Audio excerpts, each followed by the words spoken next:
Denominación de la sociedad. Deberá incluir de forma necesaria los términos sociedad cooperativa o su abreviación S.Coop, de la misma forma que ocurre en las sociedades limitadas y anónimas. La denominación que tenga será exclusiva. Como regla general, se fijará en el lugar donde se vaya a desarrollar de forma principal la actividad o, en su defecto, donde se centralice su gestión administrativa y dirección. La entidad se constituirá a través de escritura pública, es decir, que se deberá acudir a notario para su formalización, así como deberá ser inscrita en el registro de las sociedades cooperativas, acto mediante el cual adquirirá personalmente jurídica. Será obligatoria la adquisición y llevanza de los siguientes libros, debiendo ser previstamente diligenciados y legalizados por el registro de cooperativas. Los libros son los siguientes. Libro Registro de Socios. Libro Registro de Aportaciones al Capital Social.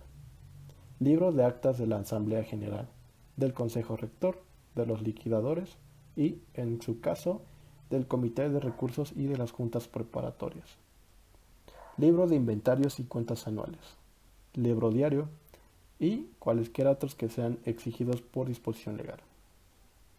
El mínimo será fijado en los estatutos de la entidad, debiendo estar totalmente desembolsado desde el momento de su constitución. Aportaciones de los socios.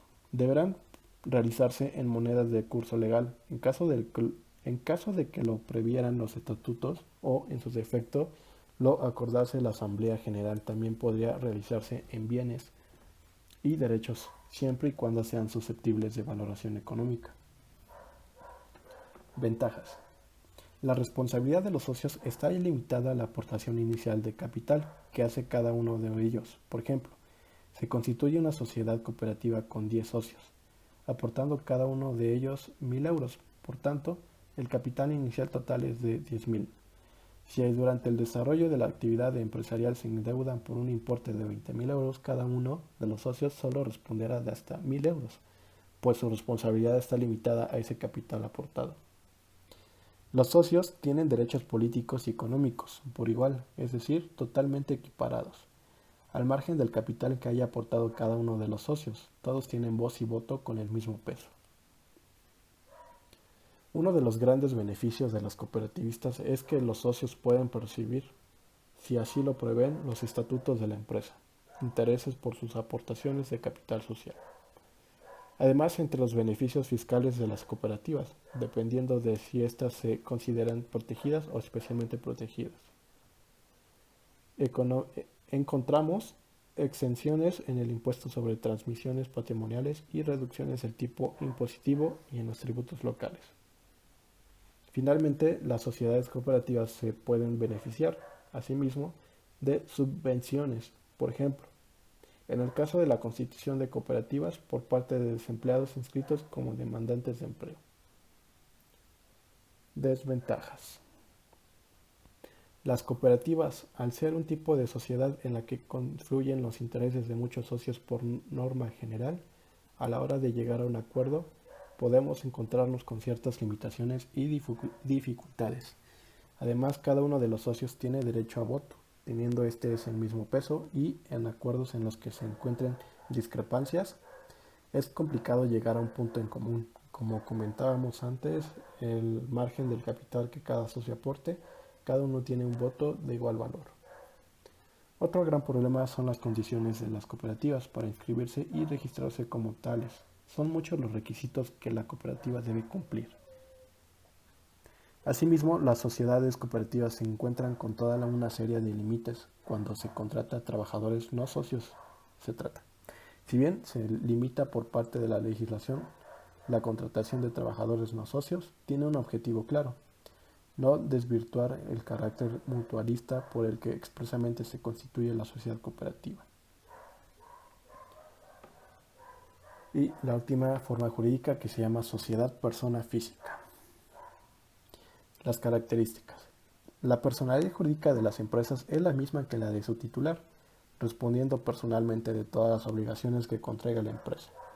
No tiene regulación legal específica, estando sometido en su actividad empresarial a las disposiciones generales del Código de Comercio en materia mercantil.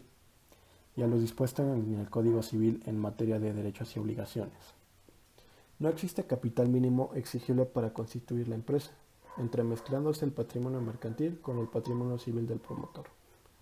Es una de las formas jurídicas más frecuentes de creación de empresas. Generalmente se asocia con el trabajador autónomo, aunque esto solo es una parte esencial de su tramitación administrativa como empresario. Ventajas. Es una forma empresarial idónea para el funcionamiento de empresas de muy reducido tamaño, como son las micropymes y el pequeño comercio. Es la forma jurídica que menos gestiones y trámites se han de hacer para constitución y puesta en marcha. Simplicidad en su tramitación. Resulta enormemente económica su puesta en funcionamiento, al no necesitar personalidad jurídica distinta de la del propio empresario, además de simplificarse al máximo sus obligaciones empresariales periódicas, y no exige ningún capital social inicial mínimo para constituirse como empresa. Desventajas. El empresario responde con su patrimonio personal de las deudas económicas generadas en la actividad empresarial. Responsabilidades personales e ilimitada. Si el empresario está cansado, el riesgo y ventura del negocio puede alcanzar el patrimonio del otro cónyuge. Y por último, si el volumen de beneficios es alto, la empresa estará sometida a tipos impositivos muy elevados debido a la progresividad del IRPF, que quiere decir Impuesto sobre la Renta de las Personas Físicas.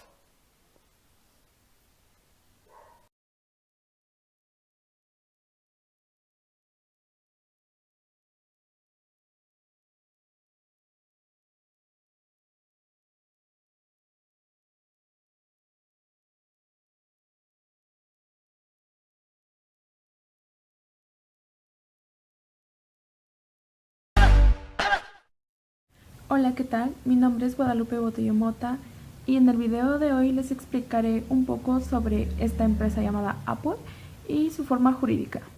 Ok, voy a empezar con una breve historia sobre cómo se fundó Apple. Apple fue fundado en 1976 por Steve Jobs y Steve Wozniak en California de Estados Unidos. Al igual que en otras grandes compañías como Google, los primeros comienzos fueron en un garage. Durante este primer año crearon a Apple One, en el siguiente año fue Apple II y en 1900 fue Apple III. Ya que Apple es una de las empresas que empezó desde abajo y logró crecer a nivel mundial, me llamó muchísimo la atención el que podamos analizar su forma jurídica y ver si esta es la correcta o no lo es. Buscando más sobre Apple, encontré que la forma jurídica de esta empresa es una sociedad anónima. De hecho, en 2013 dejó de ser la sociedad anónima más grande del mundo, dejando de paso a la vendedora de gas ExxonMobil. Algunos críticos dicen que ha tocado techo, quizás por la competencia de diferentes compañías, como fue la de Samsung. Sin embargo, Apple ha sabido defenderse, a pesar de la gran competencia que ha tenido con Samsung y con algunas otras marcas, y se ha logrado mantener en los primeros lugares de las empresas más grandes de todo el mundo. Y bueno, adentrándonos más a su forma jurídica de Apple, Apple es una sociedad anónima. El objetivo principal de dicha sociedad será generalmente reunir el dinero procedente de numerosos inversores para acometer grandes proyectos. Por lo regular, las sociedades anónimas son ocupadas por grandes empresas como la que es esta de Apple. Para complementar esta misión, se divide el capital en acciones, que se reparten entre los mismos socios inversores a raíz de la cantidad de dinero aportada por cada uno.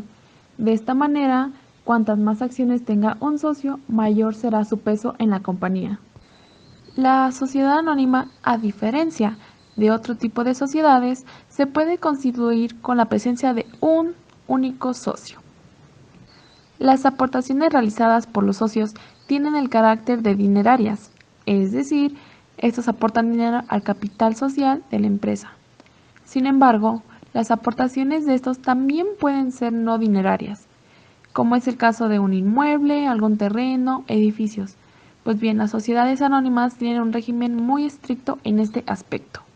Y bueno, para concluir, el que Apple sea una sociedad anónima me parece la forma jurídica correcta, ya que está implementado por más socios. Entonces, en la mayoría de todas las empresas que son grandes a nivel mundial, como Amazon, Samsung, Coca-Cola, Bimbo, entre algunas otras, todas estas sociedades son anónimas, ya que están constituidos por diferentes socios y no solamente uno. Sociedades por acciones simplificadas. SAS. Definición. Es el nuevo régimen societario que permitirá a una o más personas físicas constituir su empresa a través de medios electrónicos con todos los efectos legales y donde la intervención del federatario público es opcional. Características. En caso de controversia, los accionistas tienen una responsabilidad limitada, protegiendo su patrimonio. El capital puede ser a partir de $1 y podrán utilizar medios electrónicos para la toma de acuerdos entre los accionistas. Objetivos.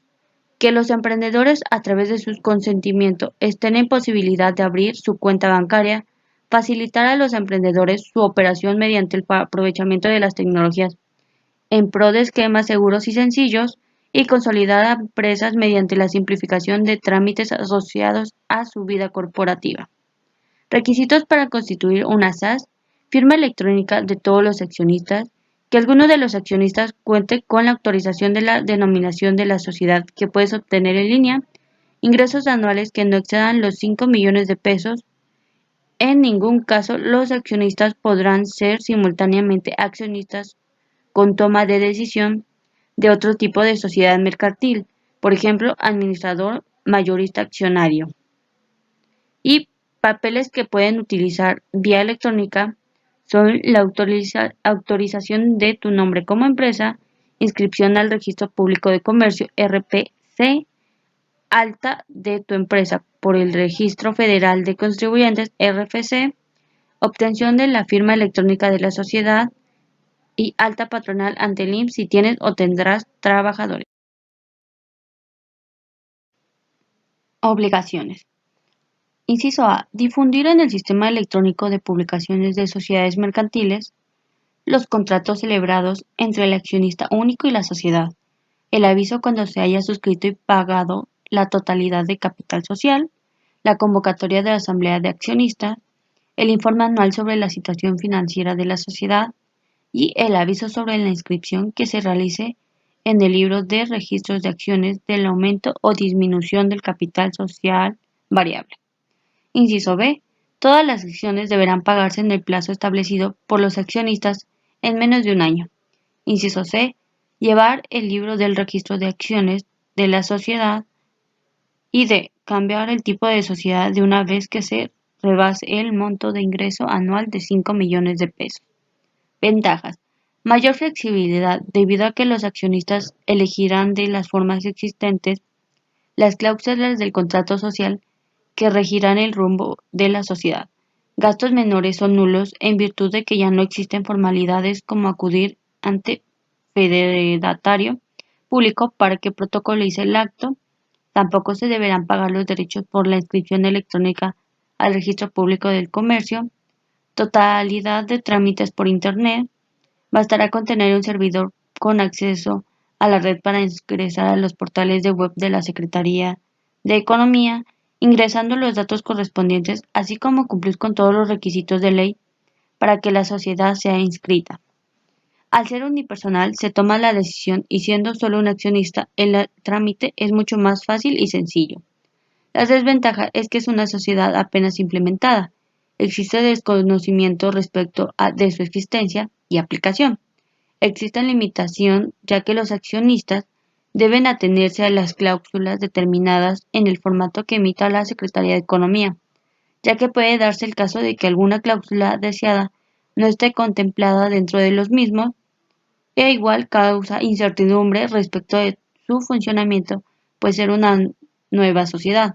Si bien ha sido implementada en varios países latinoamericanos, sigue siendo novedosa y radical en cuanto a su forma de constitución en nuestro país. Actualmente, el proceso de constitución en línea presenta intermitencias y periodos de baja del servicio, lo que puede hacer retrasar la creación de la SAS. Además, el accionista o los accionistas pueden correr el riesgo de equivocarse durante el proceso si no cuentan con la asesoría necesaria.